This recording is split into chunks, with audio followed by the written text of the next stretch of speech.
Prospect as terrifying as it is unthinkable.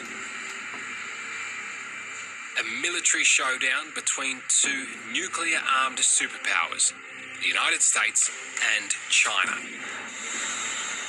A conflict that could reshape the world order.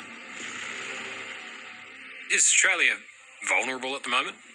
Australia is monstrously vulnerable at the moment. We have this naive faith that American military power is infinite, and it's not. Tonight, leading minds on the looming war with China. It's going to be waged on an economic front. It's going to be waged on a social affairs front. They're going to come at us all ways. How likely is it? How prepared are we? And at what cost for us and the world? Use all your imagination. Think about all the nightmares you can think of. And what will happen will be 10 times more than your worst nightmare. You are talking about the possibility of Armageddon.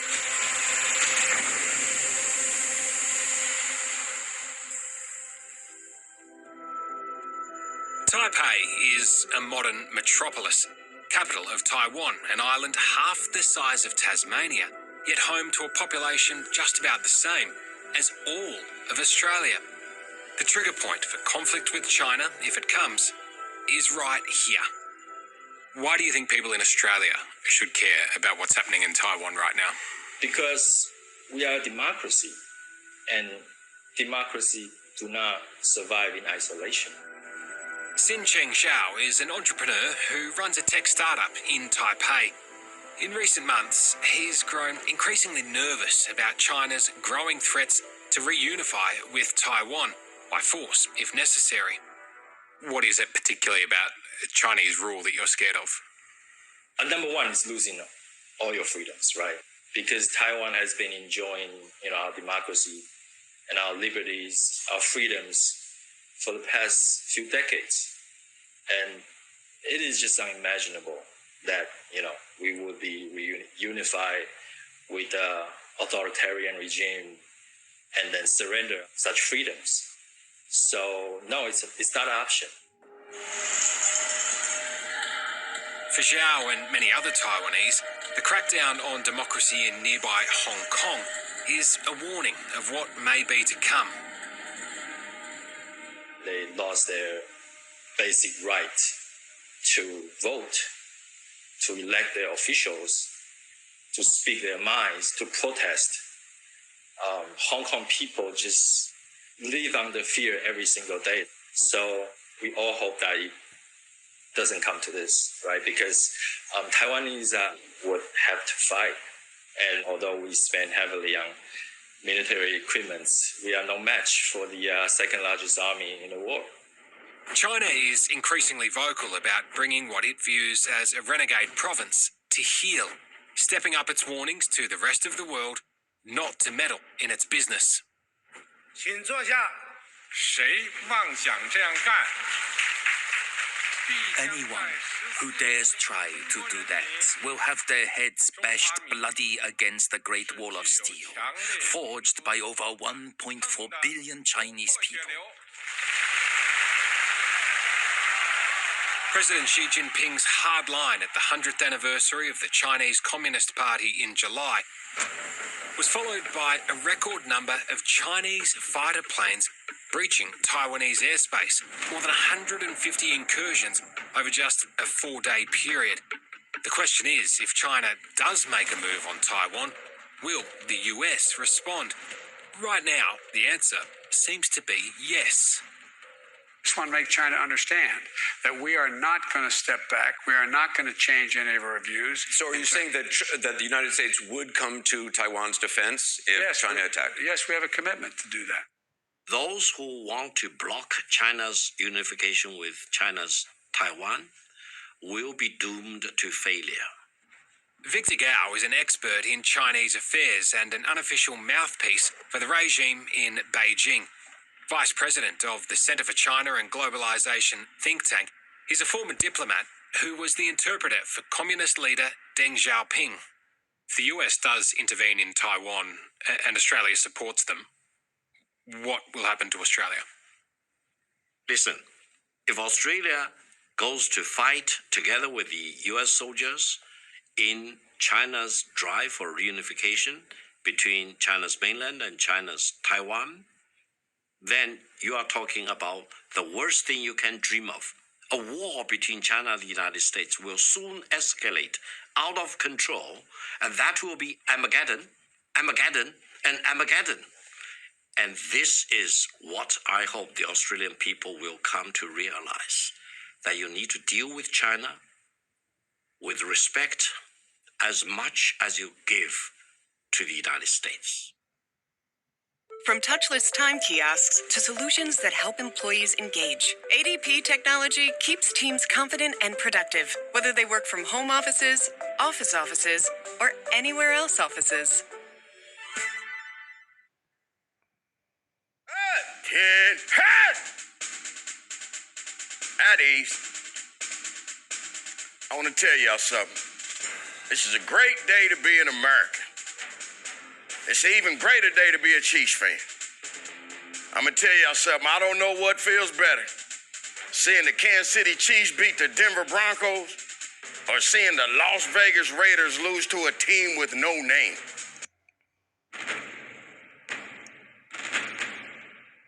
Through simulated invasions, China has been showing off the military might it could unleash if Taiwan puts up a fight.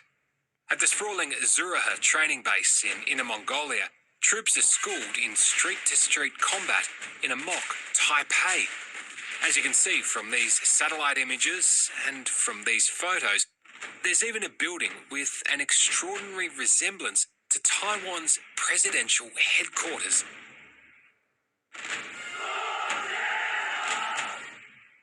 It's all designed to send a message. We are armed, we are ready, and we can make a move whenever we want. Let the Chinese people do their mission. Let China's mainland unite with Taiwan, and that will make the Chinese, the Americans, the Australians, and mankind as a whole happier and safer. You said Australia should show China more respect, but it sounds to me like you want Australia to kneel down before China and fear them. Absolutely not. I think China probably at the heart is a country of pandas. Do you really want to fear panda? Do you think a kangaroo will fear a panda? Probably not. A panda probably will run away in front of a leg-kicking kangaroo. This is what we will get all the time from, as people say, the panda huggers. I believe that the Chinese Communist Party's aim is to be dominant in this region and perhaps dominant in the world. And this is a zero-sum game. It must remove America from the Western Pacific in order to be dominant in this region. Simple as that. Few have a handle on the strategic perils of the Taiwan issue, quite like Australia's former Major General, Jim Molan. A lot of experts are looking in the crystal ball at the moment, trying to figure out if and when there would be war over Taiwan. When do you think this is likely to all play out? Fundamentally, given the power that they have now in their military, they could act any time from now on. And that's what frightens me more than anything. So if a move on Taiwan does happen, how's it likely to play out? Jim Molan believes there are three likely possibilities. As the first scenario is what I call the incremental model. China places a blockade around Taiwan, a no-sail, no-fly blockade, says to Taiwan, OK, well, you can happily go bankrupt Taiwan, and let's see what the Americans do. Now, the Chinese can back off if the Americans come through with overwhelming force, which I don't believe they can. But until then, China may be able to achieve its aim without fighting. The second scenario is a sudden attack, a Pearl Harbor type attack, to take out all the American bases in Japan, in South Korea and in Guam. And then they turn around and say to Taiwan, well, what do you reckon, Taiwan? Do you want to be destroyed by us? The third model is to do them both. The second China starts targeting US military assets, surely then it's a very slippery slope towards all-out nuclear war. No, I don't believe that's the case. America would be foolish, even though it may have suffered a tactical defeat, to use nuclear weapons because it would start losing American cities. It's a terrifying prospect, the two biggest powers in the world going toe-to-toe. But as you'll see, there are strong reasons to believe war is not as likely as some might think. A quarry on the northern outskirts of Melbourne seems an unlikely testing ground for the weapons of tomorrow. But here, a war game in miniature is underway. 3, 2, 1.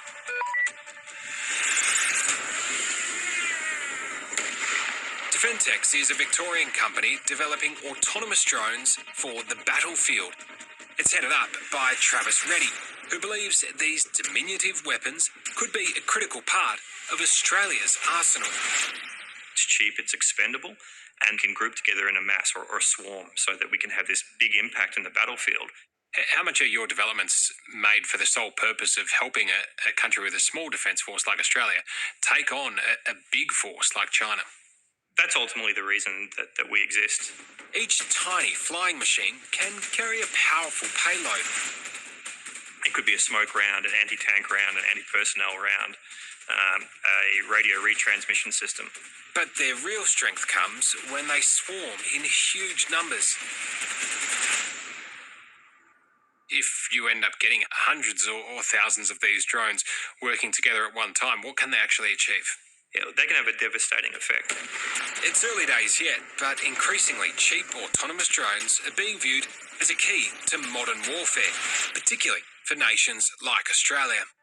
We're a very small country. We have a very small defence force. So we have to maximise the impact that every individual soldier can have. So this could be a big tactical advantage for the little guy. 100%.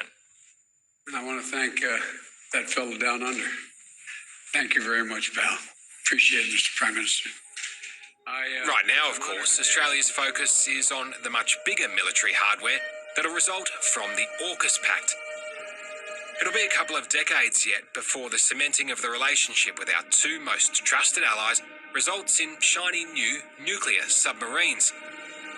Former Major General Jim Molan fears that's far too late. It's excellent to have something out there in the future, 10, 20 years away. The question I've got is, what are we going to do for the next war? And the next war is not going to be 10 or 20 years away. It's going to be in the next 3 to 10 years. My estimate is in a serious fight, the Australian Defence Force only has enough missiles for days. This is not going to be resolved in days. And of course, we're not big enough. We should expand the Defence Force significantly. It's a pretty bleak picture you paint. Very bleak picture that's being painted. And the reason why is because we're in a time of Armageddon. We are in a time of doom. All praises to Yahweh, Ba'ashim Yahushai. Double honor to the elders and apostles. Peace, love, blessings, and salutations to the hopeful elect. Habayaf Madabadada, the brothers is laboring day in and day out to make the calling of election sure. And to the Akim and Akwathim, the brothers and sisters who listen and believe on Yahweh, Ba'ashim Yahushai. To you I say shalom. So it's a very bleak picture, that's being painted. And the reason why is because this is the picture that the Most High Yahweh Ba'ashim Yahushai painted, and the understanding that he gave us of how the rule of the wicked was going to end. We are at the end of the rule of the wicked, which is Esau Edom, which is the so-called white man. He's ruled the earth, in terror, and brought great tyranny and fear and dread upon many nations. He's destroyed the cultures of many people, taken the heritage of the righteous people, enslaved the people of the Most High, destroyed the earth. He's even trying to destroy space. So that shows you that we are at the end of the rule of the wicked. So the title of this video is going into the Doomsday clock, as you see here on the screen, and Armageddon. Armageddon is biblical. Now, what is Armageddon? Let's just go and get a few precepts. Revelation 16:16. It says, and he gathered them together into a place called in the Hebrew tongue Armageddon. In the Hebrew tongue, that word, which here is English when you read Revelation 16:16, is Armageddon. Armageddon. And you look up that word Armageddon or Armageddon here. When you look that word up, that word goes back to G717. Slovakia. Goes back to G717. And that G717, Armageddon or Armageddon, as it is in English. Let's see what we get. That word means Armageddon, the hill of, or city of Megiddo. It says in Revelation 16:16, the scene of the struggle of good and evil. It's suggested by the battle plane. It goes on to say, let's see. Hence, in Revelation, a place of great slaughter, the scene of a terrible retribution upon the wicked. So this is going to be the repayment to the wicked. Retribution is coming to the wicked. It says, translate as Armageddon in the Hebrew, i.e. the hill or as the city of Megiddo. So now, this is a place that the Lord has appointed for his judgment. So Doomsday, the Doomsday clock, as you see here, it speaks of being minutes to midnight from the last 70 years, roughly, from 1949 to 2020, and we are in 2021. You see on this clock, and I'll blow it up a little bit, it was at 3 minutes in the past 70 years. The start of this clock, when it was the creation of it, was 3 minutes from total destruction, meaning the possible, event that the earth could be destroyed, that the earth could be completely destroyed, and that total chaos and calamity would come upon the earth. Now, we know in the scriptures, it tells us that the earth abideth forever. So, in speaking about this is the rule of the wicked and total chaos being on the earth. So these are some of the things. In 1949, there was 3 minutes, till, and it said the Soviets' first nuclear test. So when the Russians started testing certain missiles, and we know that America dropped the bombs on Hiroshima and Nagasaki, which is also found in Revelation the 13th chapter. So in Revelation 13th chapter, we see, what was going on, which was the fact that we had America with their reign of tyranny on earth, and these other Edomites, the Soviet, the Soviet state, which are the Russians, Gog and Magog in the scriptures, they tested the first nuclear test. Now, the atomic bombs that were dropped on Hiroshima and Nagasaki is what changed the world. It changed, the whole idea about nuclear proliferation, which is obtaining, the highest levels of weaponry on the planet, which is nuclear, atomic, and nuclear capabilities, ICBMs, intercontinental ballistic missiles, with warheads that could destroy cities. So now, this started in the 40s, 1953, the U.S. tests hydrogen bomb. 1984, the U.S.-Soviet relations reached the lowest point. This is the time of the Cold War, where everyone thought in Cuba, which was believed to be armed with a nuclear warhead and bombs that could be shot from Cuba, which is 90 miles away from America, which is 90 miles away from Miami. So this was how close, meaning within mere minutes, 2 or 3 minutes, that, cities in America could have been destroyed. So as we go on, that was the time of the Cold War. In 2015, the clock started changing, started getting closer to what? To midnight. So it went from 3 minutes or under to now a minute and a half, and now we'll get to where we are now. And that was the biggest threat was climate change and nuclear concerns, and that's speaking of this nuclear proliferation.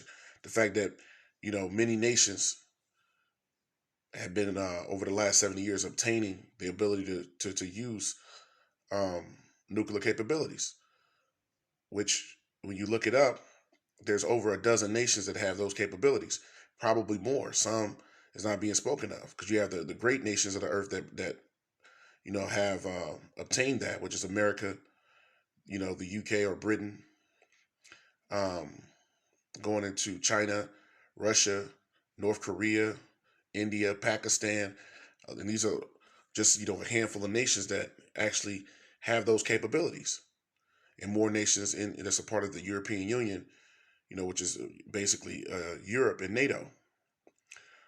So there's, many nations that have this capability. So that was by 2015. So the concerns were growing. So now when we get to 2020, which was last year, this is climate and nuclear and cyber warfare concerns. Nuclear and cyber warfare concerns. So these are, the wars and rumors of wars the scriptures speak about. Also, not only the wars and rumors of wars, this is also getting into the fact, that these are the proxy wars, the wars that are fought before, the actual conventional, fighting, the kinetic side of war, which is the actual firing of missiles and destroying strongholds, etc. The wars that go on before the actual wars start.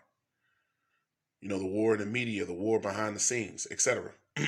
So now, let's get into it. All these things are showing forth the doomsday clock, which now we're just to, the last few ticks before total destruction until we get to midnight. And that's prophecy. The doomsday clock and Armageddon, the mounting of the troops, is all biblical prophecy. We are in the last days. And a lot of our people are totally oblivious because the Lord said to watch and pray that you be able to escape all of these things that shall come upon you, roughly paraphrasing. So the vast majority of our people are going to be destroyed because they're not watching and they're not preparing themselves.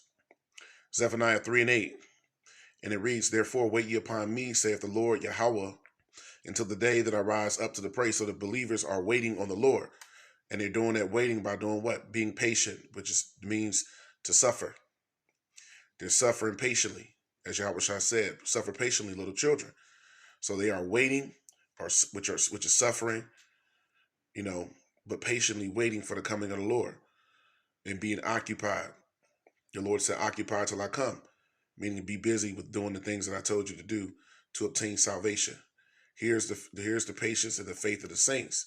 Here are they that keep the commandments, they're returning to the Lord, believing on the Lord as the scriptures have said, coming back to the Lord as an Israelite. "Therefore wait ye upon me, saith the Lord." And that's what it means to wait, to suffer, to do the works of the Lord, and to occupy until the day that I rise up to the prayer, until the Lord takes Esau out of power, which his power is dwindling. The hour, that sand in the hourglass is almost out. For my determination, so the Most High is determined. My determination is to gather the nations, to gather all the nations in the battle of Armageddon, which is the mounting of the troops. It says to gather the nations that I may assemble the kingdoms, to pour upon them mine indignation, even all my fierce anger. So the Lord is gathering all the nations together now. That's why we went through this video, and the same thing's going on in Ukraine with Russia, which is another key foe of America in the scriptures. And all these nations are coming together and coming against who? Babylon, America, the big bad wolf. Now all the nations is coming against, which is prophecy, that the nations will come against America. You read Jeremiah the 50th and 51st chapter, that all the nations will be assembled round about her, speaking of Babylon the Great. Now, continuing on, Zephaniah 3:8, it says, "To pour upon them my indignation." That's the anger of the Lord. The Lord's about to allow holy hell to break loose. That's his indignation, that all the nations will fight in the battle of Armageddon. And that's the Lord's indignation, even all my fierce anger. That's his fierce anger. "For all the earth shall be devoured with the fire of my jealousy." Babylon the Great in various parts of the earth is going to be on fire. There's going to be floods and turmoil from all of the flooding, from the earthquakes is going to come, from the missiles, hitting in various parts of the earth, but most notably here in Babylon the Great, which is America. So the Lord said his determination is to gather the nations. So let's get that further. What is the determination of the Lord? Is to bring all the nations together so that they will fight. So they will fight in the war of all wars, the battle of Armageddon, World War III. This is Joel 3:1. And the title of this chapter is "The Nations Will Be Judged." The Lord is coming to judge the nations. That's why he said he's determined. Joel 3:1. "For behold, in those days and in that time, when I shall bring again the captivity of Judah and Jerusalem," the Lord's going to take us out of slavery. This is what it's going to take for Yahweh Shai to come back. When you read in Luke, the 1st chapter, the 68th through the 73rd verse, Yahweh Shai is coming to deliver his people, which is the elect of the nation of Israel. He's coming to deliver the elect, the believers, the Bakarim in the Hebrew, those that have kept the faith and the patience and believed on the Lord, as the scriptures have said, and have believed in his name, and have believed in the testimony of the prophets, right? Joel 3:1, for behold, in those days and at that time, when I shall bring again the captivity of Judah and Jerusalem, the Lord's going to take us out of captivity by allowing the Savior to come to save us. And Armageddon has to take place. Holy war has to take place.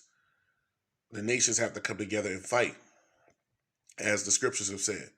That's a major part of prophecy in order to get delivered. Verse 2, I will also gather all nations. The Lord is doing that. That's why he says he's determined to gather the nations. And he's doing that now. And will bring them down into the valley of Jehoshaphat. And the Hebrew is Yahweh Shaphat, which Yahweh is he is. Shaphat is judge. He is the judge. The Lord is going to bring them down to judge the nations. And I will plead with them there for my people and for my heritage Israel, whom they have scattered among the nations and part of my land. So for putting us into slavery, pertaining to, Psalm the 83rd chapter, when you read it, for putting the children of Israel into slavery, this is going to be the Lord pleading with the nations. And his pleading is going to be with total destruction, making the nations fight each other, and then Yahweh Shai coming to save the elect and to destroy, all of the nations, armies, and being crowned Lord and Lord, kings and kings of the universe. So that's what the Lord's determination is. That's what his meditation is.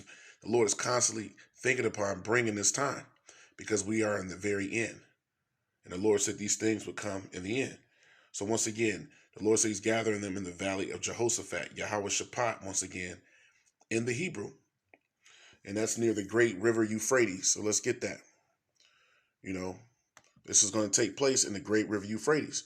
This is why you always see things going on. The hotbed of the earth is always in that Middle Eastern area, which that's that land, contains Jerusalem, Israel, the homeland of the Israelites. But not only that, the great rivers that fed the Garden of Eden is there. So that is the center of civilization, So all the Lord's bringing everything back to its origin, and to bring that war. That war that he spoke of, Armageddon, which is doom. And we'll get to doom here in a second. This is Revelation 9 and 14. Going into that area, the Lord said he's going to gather them there, in the valley of Jehoshaphat. Where is that at? Revelation 9 and 14. It says, matter of fact, let's start at Revelation 9 and 14. It says, saying to the sixth angel, which had the trumpet, loose the four angels which are bound in the great river Euphrates. Verse 15, and this is going to be when the nations, which we're in the beginnings of this time, when the nations, when this fully is come to pass, that's when the nations are going to start, fighting in the Battle of Armageddon, World War III, right? It says, and the four angels were loosed, which were prepared for an hour and a day and a month and a year, for to slay the third part of men. You have the sons of God, the sons of men, the sons of the wicked. It's to destroy, the sons of the wicked, to take his power from the earth, as we continue to read. So that's the third part of man. Speaking of, verse 16, and the number of the army of the horsemen, which are the missiles, the ICBMs, which is the topic, at hand, and the number of the army of the horsemen, and that horseman just goes into power, were 200,000, and I heard the number of them. So that's the number of the army of the horsemen. 200 million, these are missiles, warheads. Verse 17, and thus I saw the horses in the vision, and them that sat on them, having breastplates of fire. This is given the description of how the missiles look.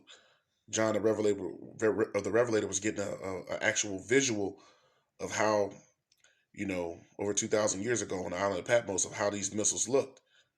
And I saw the horses in the vision, and them that sat upon them, having breastplates of fire and of jacinth and brimstone. Destruction, he's what he saw. It says, and the heads of the horses, whereas the heads of lions, meaning he saw that, those warheads being shot out the silos, it was very powerful. It says like the heads of lions, showing the power. And out of their mouths issue fire, smoke, and brimstone. That's the front, of the missile, showing you that it was very strong.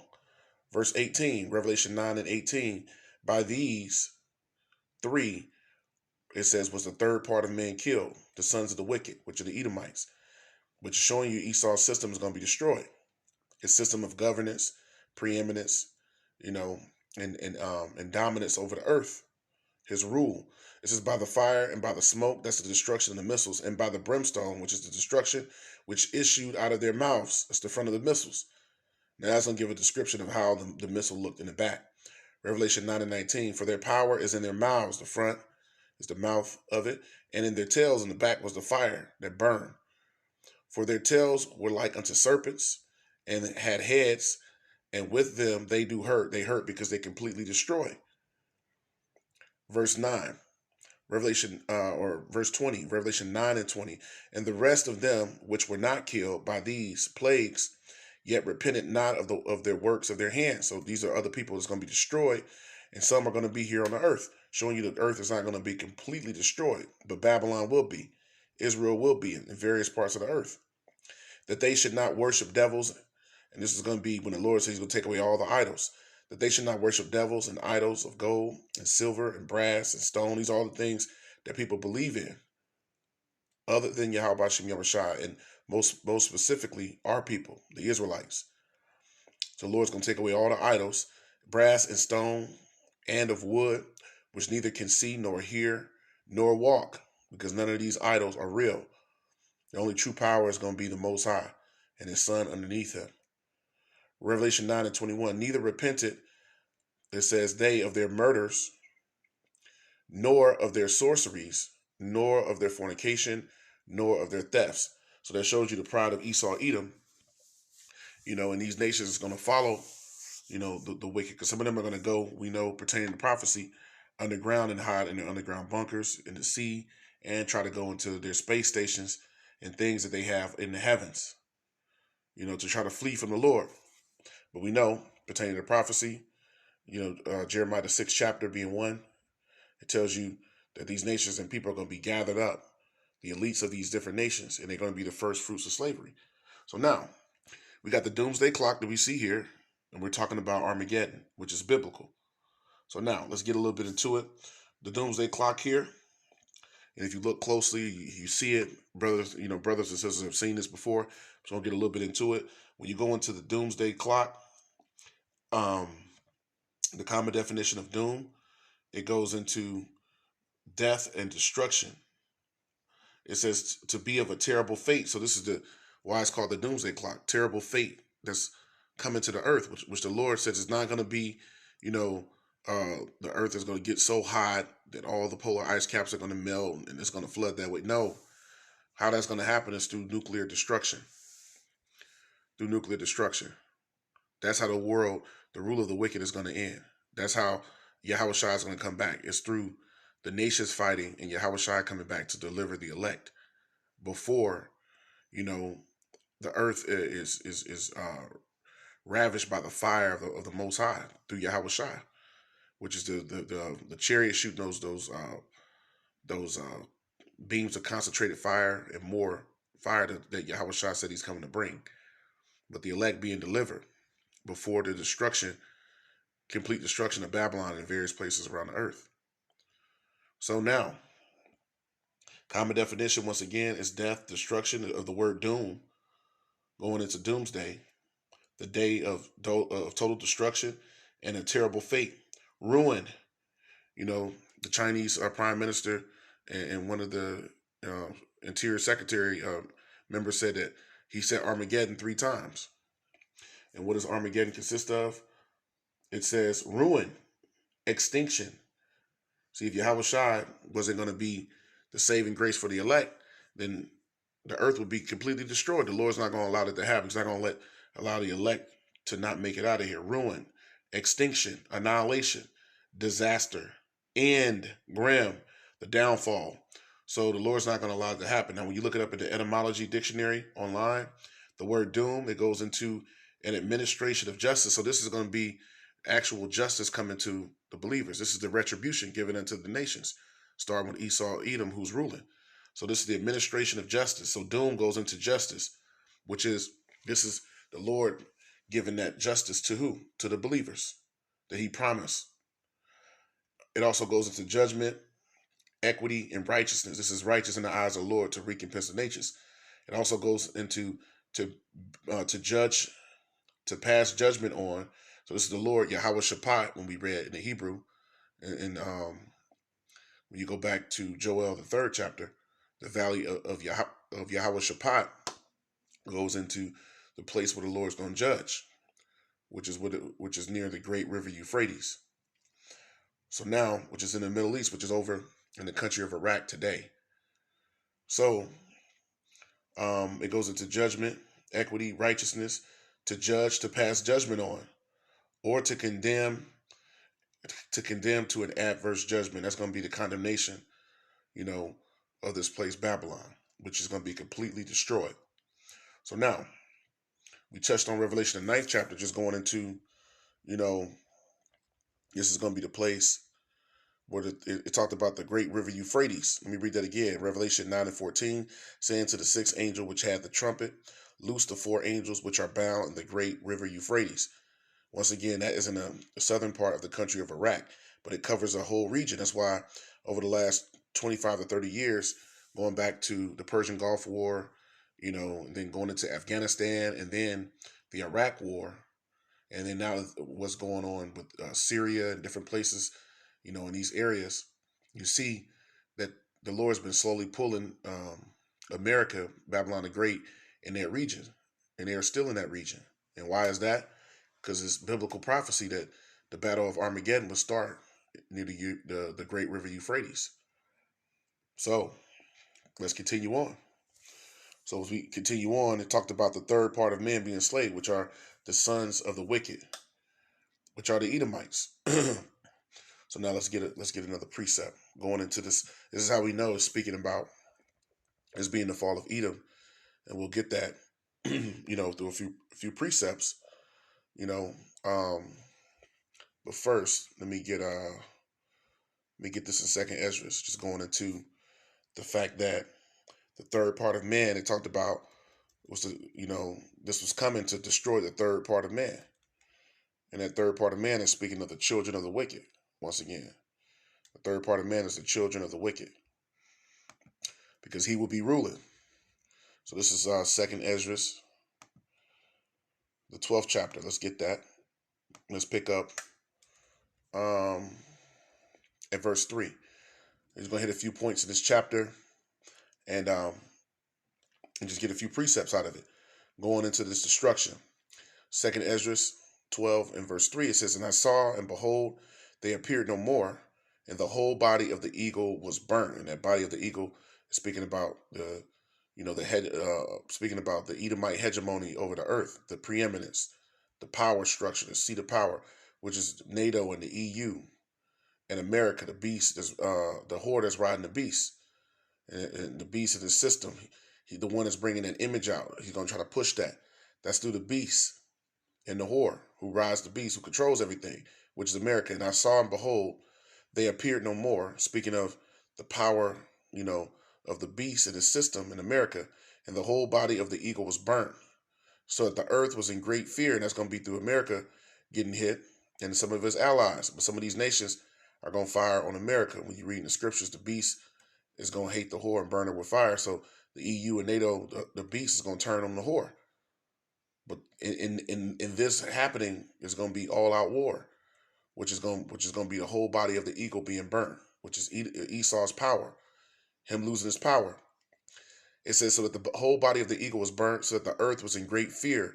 And you find that also in Revelation the 18th chapter.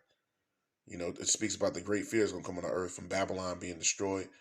And that's going to be the body of the eagle falling apart. Then awakened I out of trouble and trance of mind, and from great fear, and said this unto my soul. So this brought great fear upon the prophet Ezra when he saw this vision. Now let's get a little bit more. Let's go down to verse 11 and hit a few points. Verse 11, 2 Ezra 12 and 11, the eagle whom thou sawest come up from the sea is the kingdom which was seen in the vision of thy brother Daniel. So this was what Daniel saw, but we're going to read that he wasn't given the full understanding because the rest of it was from Ezra and other prophets. Verse 12, but it was not expound unto him. Therefore now I declare it unto thee. Behold, verse 13, the days will come that there shall rise up a kingdom upon the earth. So the revised Roman Empire, which was, that fourth beast going back to, the time of the rule of the Romans, which the revised Roman Empire is America today. Behold, the days will come that there shall rise up a kingdom upon the earth, and it shall be feared above all kingdoms that were before it. And that's America today, the revised Roman Empire. And what has made them feared over all nations? Once again, when you read Revelation the 13th chapter, they made fire come down from heaven. That changed the way that people considered warfare on the earth. All the nations started going toward trying to obtain, those biological and nuclear capabilities, which is modern warfare today. So people stopped fighting traditionally. The fight became acquiring and getting nuclear proliferation, getting nuclear weapons. That was the fight. So when America dropped the bombs on Hiroshima and Nagasaki, when they made fire come down from heaven in Revelation 13, that's what made all the people on the earth fear them above all nations that were before it, whether it was the Greeks, the Romans, whoever. And it shall be feared above all kingdoms that were before it. So a nation will rise up, a kingdom, and that's America. It's feared over all the other nations before it. But it is the revised Roman Empire. Let's go down to verse 31. Speaking of America, verse 31, and the lion whom thou sawest rising up out of the woods, that means symbolic of, the children of Israel. Ultimately, the children of Israel is being there for the coming of sin and the steed of Yahweh Bashem Yahushua, which are the righteous, as we keep reading. So that's the lion that's rising up out of the woods, rising up and doing what? You're going to see. And roaring, so the lions are roaring right now, which is the children of Israel, and speaking to the eagle. They're roaring and speaking to the eagle, and the eagle is Esau, and rebuking her for her unrighteousness with all the words which thou hast heard. So the eagle is being rebuked by the roaring lion in the woods symbolic of the earth. On the four corners of the earth, you have the prophets roaring against the rule of the wicked. And that's correcting, rebuking, and exposing who Esau is. It says that, Esau will be revealed in this time, the son of perdition. So that's the prophets today, rebuking, the wicked. Continuing on, verse 32. This is the anointed, these are the anointed ones, the elect that's doing that. Lord willing, all the brothers is doing this, and the believers, the sisters and brothers that believe as well, and the prophets is out doing this work, endure to the end and get salvation. This is the anointed which the highest have kept from them and for their wickedness unto the end. So the Lord has reserved, the believers to the end, right? He shall reprove them and he shall upbraid them with their cruelty. Verse 33. For he shall set them before him alive in judgment and shall rebuke them and correct them. So now the Lord is through the prophets, using the prophets to bring forth the judgment of these devils, of these Edomites is ruling, as it says in the scriptures. Let's get that. Spoke about the let me touch on a point real quick. It spoke about the whole body of the eagle being burnt, the whole earth being in great fear. Let me get a quick precept. Just going into that. Isaiah 9:5, it says, for every battle of the warrior is with confused noise and garments rolled in blood. This is ancient warfare. But let's see what it says pertaining to now. But this shall be with burning and fuel of fire. So, this burning and fuel of fire is getting into the ICBMs, the intercontinental ballistic missiles, which is, this modern warfare that will be used to destroy the earth, the flying arrows of fire, the arrows of the Lord's indignation, which is the nations, having the capabilities, of shooting these warheads, bringing great destruction. So it says once again, Isaiah 9:5, for every battle of the warriors with confused noise and garments rolled in blood. This is how ancient warfare was fought. But this, the end, the battle of Armageddon, Doomsday, but this shall be with burning and fuel of fire. That's the nuclear missiles. So that's another precept is going into the destruction of this place. And let's get another one. Malachi 4:1, showing you this destruction of Babylon. Malachi 4:1, it says, "For behold, the day come that shall burn as an oven." That's that burning and fuel of fire that we just read about in Isaiah, the 9th chapter, the 5th verse. "For behold, the day cometh that shall burn as an oven, and all the proud, yea, all that do wickedly, shall be stubble." So the Lord's going to destroy the wicked. "And the day that cometh shall burn them up, saith the Lord Yahweh Shem Yahushua of hosts." So the Most High is the Lord of armies. The armies of the Lord, of the earth belong to the Lord. They do his will, and they're going to do his will, along with the angels. It says, "And it shall leave them neither root nor branch." So this place is going to be completely destroyed. All the wicked is not going to have, any name in the city anymore. They're not going to have any power. They're not going to be able to pass their wealth on. They're not going to be able to pass on, dominance and rule. There ain't going to be a such thing as white privilege anymore. Edomite privilege on the earth. They're not going to be known as the aristocrats, as royalty anymore, because they're truly not royalty. But right now they're ruling. So now let's get another precept that's going into that. This is 2 Ezra 6 in verse 7, and it reads, "Then answered I and said, What shall be the parting asunder of the times? And when shall be the end of the first, and the beginning of it that followeth? The first is the rule of the wicked, which is preceded by the rule of the righteous." The wicked would have to fall. Esau's heel was being grabbed by Jacob, which is symbolic of him being pulled down. When you go to back to Genesis 20, the 25th chapter, right? So Esau's heel was being pulled down, which was symbolic of him coming out of power. But Esau would rule first. He would dwell in the fatness of the earth and would rule by the sword, the scriptures say. So let's read it again. 2 Ezra 6 and 7. "Then answered I and said, What shall be the parting asunder of the times? Or when shall be the end of the first, which is the rule of Esau, and the beginning of it that followeth, the rule of the righteous, Jacob, the Israelites, the 12 tribes? Verse 8, "And he said unto me, From Abraham unto Isaac, when Jacob and Esau were born of him, Jacob's hand held first the heel of Esau." Verse 9, "For Esau is the end of the world." So Jacob's hand grabbing Esau once again was symbolic of Esau's world ending, his rule. "For Esau is the end of the world, and Jacob is the beginning of it that followeth." So the rule of the righteous, which is Jacob, the Israelites, is what's following, preceding the rule of the wicked. And that's the time that we are in now.